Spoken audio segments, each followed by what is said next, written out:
Locked On Podcast Network presents Locked On Sports Today. New rule changes are coming to the NBA, but will the flopping rule do more harm than good? Also, are the Texas Rangers for real? And will Saquon Barkley sit out a year? This episode is brought to you by FanDuel Sportsbook, official sportsbook of Locked On. Make every moment more. Visit FanDuel.com/LockedOn today to get started. I'm Peter Bukowski, starting your day with the can't-miss stories and biggest debates in sports. You're Locked On Sports Today. Searching all major sports. Found. Let's start with the biggest story.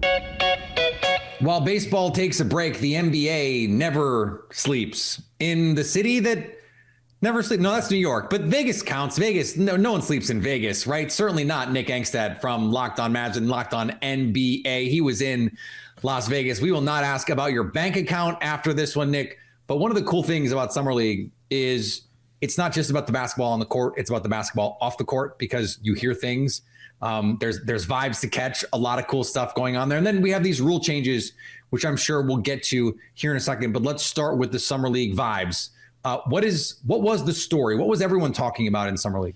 Yeah, the biggest hit to my bank account was the surge charges on those Ubers and Lyfts I had to take the whole time. I'm just trying to get anywhere. It was just a mess. But yeah, survived Vegas. And now the biggest thing I think people talked about, I mean, first of all, it's Victor Wembanyama. Yeah. I mean, he's the one guy that everybody's talking about. He only played 2 games. I was there for both of those 2 games.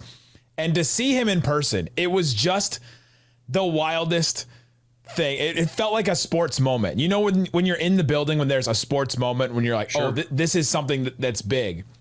So let's talk about some of these changes. Not the midseason tournament. You and I talked about that on Locked On Sports Today just a few days ago.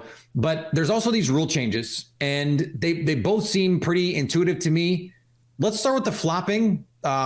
And I feel like I need John Corrales in here because the Celtics do it more than anybody, but or maybe Wes Goldberg. The shots fired. Listen.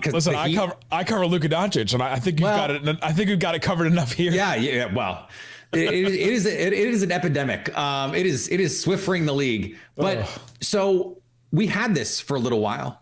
The NBA actually said we want to get this out of the game, and then they were like, yeah, maybe we don't. So why do you think they decided to bring this back? Yeah, so they did have it. It seemed like it fixed, and then they just slowly stopped doing it. There really was no answer as to why the NBA stopped fining guys for flopping or anything like that. It was probably a Players Association complaint that, hey, we're costing some of these guys, the Patrick Beverleys of the world, too much money that they don't really make back in their contract. And so now you have this, flopping penalty is assessed by the referee if the opposing team will be awarded 1 free throw attempt. So it's basically like a technical foul. The other team will shoot a free throw, and then the officials get to decide what it is. And they're not required to stop live play to call a foul. So it's not necessarily going to stop play as much, but it is going to stop play. Like, it is going to stop play for them to take the free throw. And it's just on the referee's assessment of what a flop is. Listen, Peter, I cover Luka Doncic. We talked about this already. Locked On Mavericks. They get fooled so often by things that he does in a positive way for the Mavericks. I'm going to say this, in a positive way for the Mavericks. I can't imagine the amount of times they're going to get fooled in negative ways for this, where he actually gets hit in the face and he actually falls back and he just, elaborates it a little bit more like he tends to do. And all players in the league, LeBron James specifically, like really elaborate stuff. And they're going to call flops on things that are actually fouls because these guys try to, over exaggerate stuff. And so I'm so fascinated to see how this works. I really don't. I like that they're cutting down on flopping because it just became so bad, but it's another stop and play, and we don't need more stop and plays, which brings us then to the other coach's challenge. I do like that they're making it so they can just do it at a dead ball. It's sort of like playing the advantage in soccer where, like, okay, if there's a penalty, but the team that is benefiting from the penalty has an advantage, you just play the advantage, right? I like that part of it. But you mentioned the coach's challenge. This seems intuitive to me. Like, every team, if something went wrong in the first half, it's a football take from you. No team could challenge anything in the first half because you're like, well, if I need this in the last 5 minutes, I don't have it. Doc Rivers disagrees. Well, okay, but in the NFL, to your point, if you're right twice, you get that third one. It seems intuitive to me that they would do this. What's the downside here to you?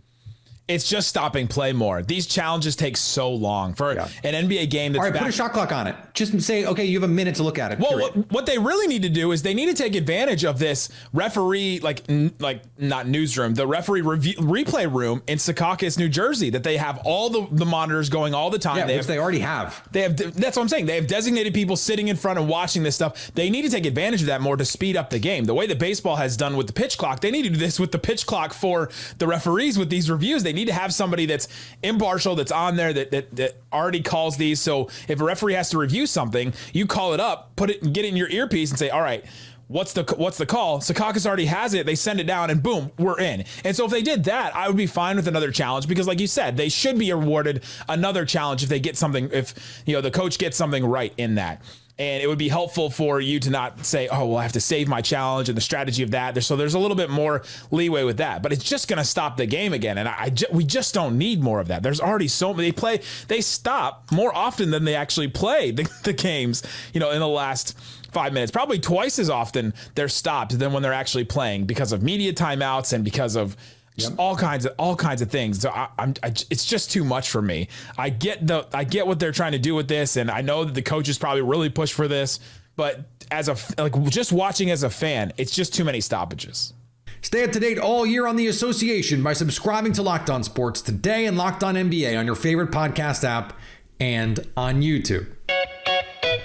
Thanks for making Locked On Sports Today your first listen. Coming up are the Texas Rangers, for real. Before we answer that, we know who will be featured on Hard Knocks this year. Take your first swing at betting Major League Baseball on FanDuel and get 10 times your first amount in bonus bets up to $200. That's right. Just $20 will land you $200 in bonus bets, win or lose. That's $200 you can spend betting everything from the money line to the point total to who you think is going to hit the first home run. FanDuel has odds on which division the eventual World Series winner will hail from. Favored the AL East at plus 220, with the NL East right behind them at plus 270. All the way down at the bottom, the NL Central at 20-1. So whether you're Cincinnati or Milwaukee, sorry guys. Of course, you can also combine multiple prop bets in a single game for a bigger payout with FanDuel's same game parlay on an app that's safe, secure, and super easy to use. Plus, when you win, you get paid instantly. There's no better place to bet on Major League Baseball than FanDuel, America's #1 sports book. So sign up today and visit FanDuel.com/lockedon to get up to $200 in bonus bets. That's FanDuel.com/lockedon. FanDuel, official partner of Major League Baseball.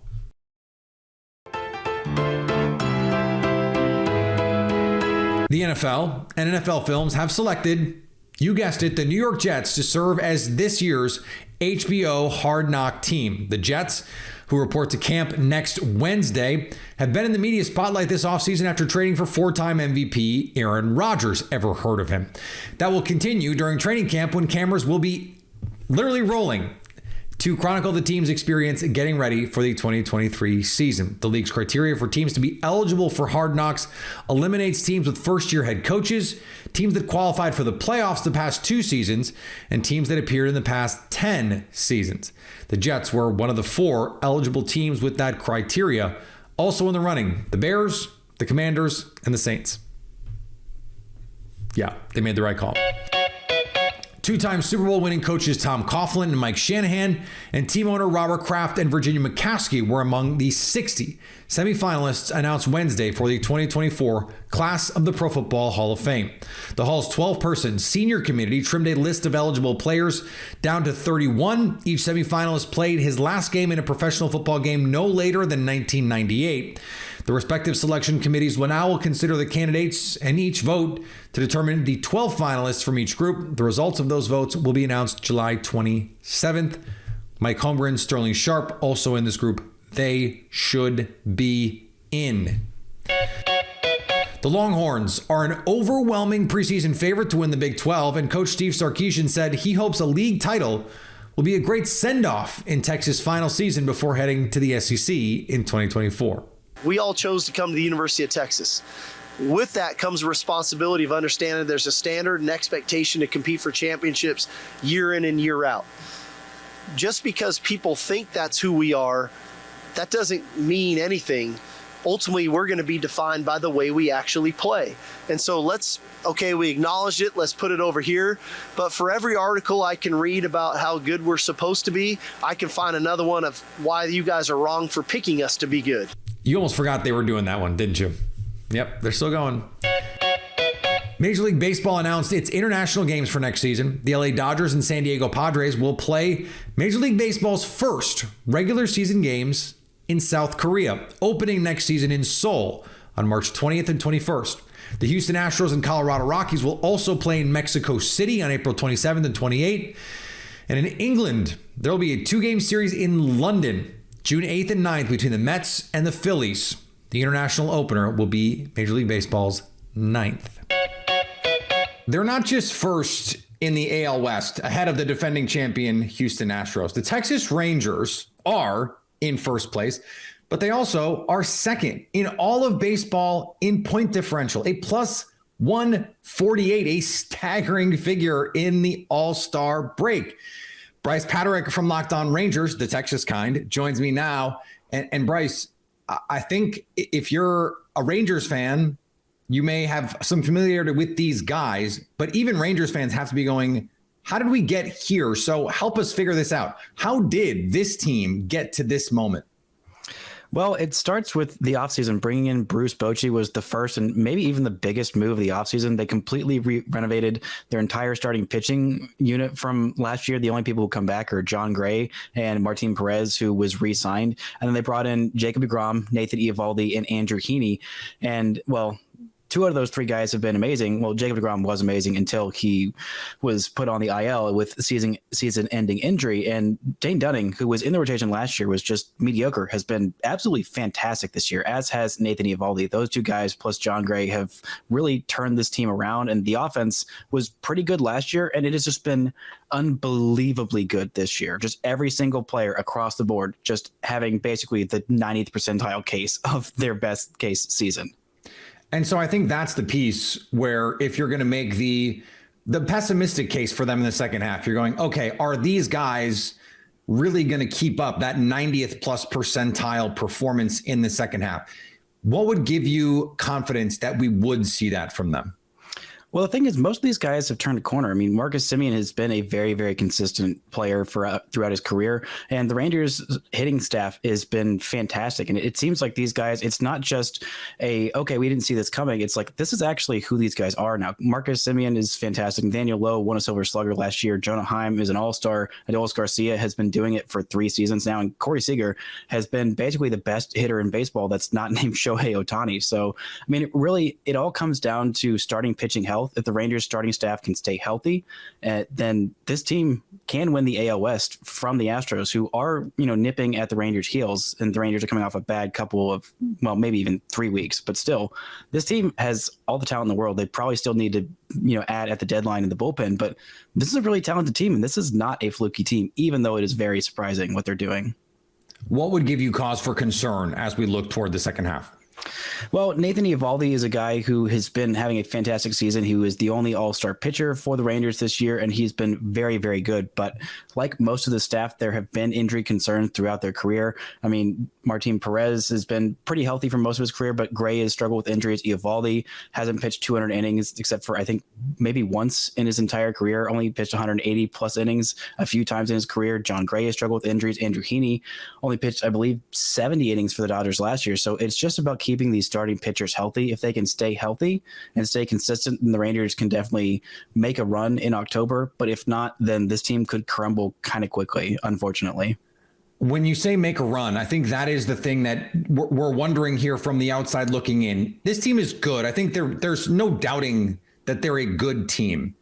But when they have to go play the Rays and some of the best teams in baseball in the postseason, are they set up to do that? What is your opinion on how this team in the postseason shakes up? Because we know postseason baseball is just a different animal. Well, I trust this team. The depth of their starting rotation is really what gives me a lot of confidence in this team. Nathan Eovaldi is a guy who has won a World Series with Boston. He's pitched in the playoffs quite a bit. John Gray doesn't have that much playoff experience, but he's been around for quite some time. I mean, Heaney's been around for a while. Martin Perez has been in the big leagues this is his 11th season. So these guys are seasoned veterans. And I mean, Corey Seager and Marcus Semien, they've got a lot of playoff experience as well. So, I mean, I trust this lineup in the big moments. It might take, this was a year ahead of schedule. I mean, this was the year where the Rangers were maybe hoping to push for the playoffs, be contentious, and, get a wild card seed, gets this team some postseason reps. And then next year was really the kind of all in go for it year. And this year it's just been a year ahead of schedule, but it's been very, very fun as someone who's covered this team for a lot of losing seasons. Stay up to date all year on the Texas Rangers by subscribing to Locked On Sports today and Locked On Rangers on your favorite podcast app and on YouTube. Coming up, how serious is Saquon Barkley's threat to sit out? The summer heat has settled in, and you want a pair of shorts that impress while feeling great. That's where Birddogs come in. Birddogs make you look good. They're stretch khaki shorts designed to fit slimmer through the thigh, giving you a truly sculpted look, even if you're, not so sculpted. They fit like a dream. I absolutely love my Birddog shorts, my joggers. I have the khaki pants. Birddogs invented cloud knit fabric that look like khaki, but stretch so you get a way slimmer fit without having to sacrifice the movement. They also use anti-stink, sweat-wicking fabric that keeps you cool and dry all day long. It is hot right now in most parts of the country. It is very hot where I am. It is nice to have the anti-stink sweat-wicking technology, I can tell you that. You can go from the couch to the golf course to a night out all in the same pair of Birddogs. I know I've done it. These are the most comfortable pair of shorts I've ever owned, and that is why I have procured a number of additional pairs, and I'm going to keep getting them. I'm going to keep getting them. They're going to be my go-to everything short and pant. Go to birddogs.com/lockedon or enter promo code LOCKEDON for a free Yeti-style tumbler with your order. Great for your iced coffee in the morning. That's birddogs.com/lockedon or promo code LOCKEDON for a free Yeti-style tumbler. You don't want to take your Birddogs off. You won't. I'm telling you.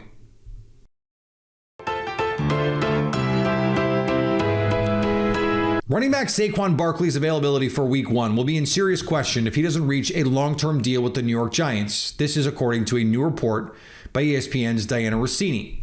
Do you really think that Saquon Barkley would go full Le'Veon Bell and skip the season rather than play on the franchise tag? Yup. This isn't the Kansas City Chiefs, man. This isn't a Super Bowl contending team. He's got some leverage when he's been healthy. He's been good when he has. I mean, he's been hurt for a large portion. Tyler, when it comes to this, things like this, I have 2 questions. One, massively, whoever would play running back from today on, what's the point? I'll play. Safety. If they have nobody else, I'll play. Yeah, I know you would. Mike Allstott Jr. But I mean, why would you ever want to hitch your talent to the running back position when it's the most just disrespected position, especially with the offensive skill position players in the NFL? And the second question I have, because listen, the trade we'll talk about, but we've talked about this a lot as it pertains to the rookie pay scale. This is the first thing that I think of. Why not front load top 15 rookie contracts for running backs? Why do running backs have to be so much lower just because they're so much lower with normal contracts in the NFL from quarterback to wide receiver and down and edge rushers? If you know he's going to be a star, I don't like that the NFL says it has to be this much if you're drafted in the 7th spot. No running back is doing this. No running back is sitting out. Not anymore. Le'Veon Bell did it, and he went to the Jets. They gave him a contract that he did not even make it through. The world has changed. The landscape has changed. And if you're Saquon Barkley, the best thing you can do is play on the tag this year. From a financial standpoint, not sit out, because what you need to prove to teams is that you can stay healthy. You need to prove that last year is who you are again, and you can be consistently. We saw it as a rookie, but then injuries took over. The fact that the Giants didn't want to give Saquon all the money they gave Daniel Jones the money is, of course, the quarterback versus running back value comparison, but it's also, if Saquon had just been healthy the last 3 years, he probably would have gotten a contract. If he stays healthy this year, he will get a nice deal from someone else, but he's not making back the money he would miss out this year. If he does it, he's getting really bad advice from an agent, and I don't think anyone anymore is going to do it. The league has changed, and until they do something, if they do something about running back salaries, this is just life now for NFL running backs.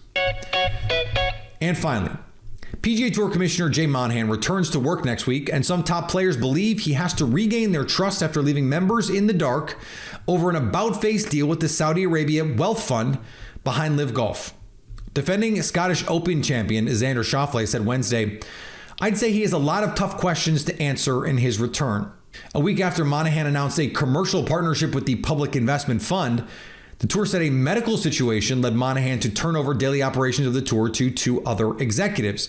He sent a memo to players last week saying he would resume his role July 17th. Monahan did not take part in the Senate hearing Tuesday, in which documents outlined some of the conversations that led to the framework agreement. Thanks for making Locked On Sports today your first listen. Now go find your favorite team's Locked On podcast and make them your second listen. Coming up tomorrow, what is the most surprising thing that can come from this NBA offseason now that many of the big dominoes have fallen?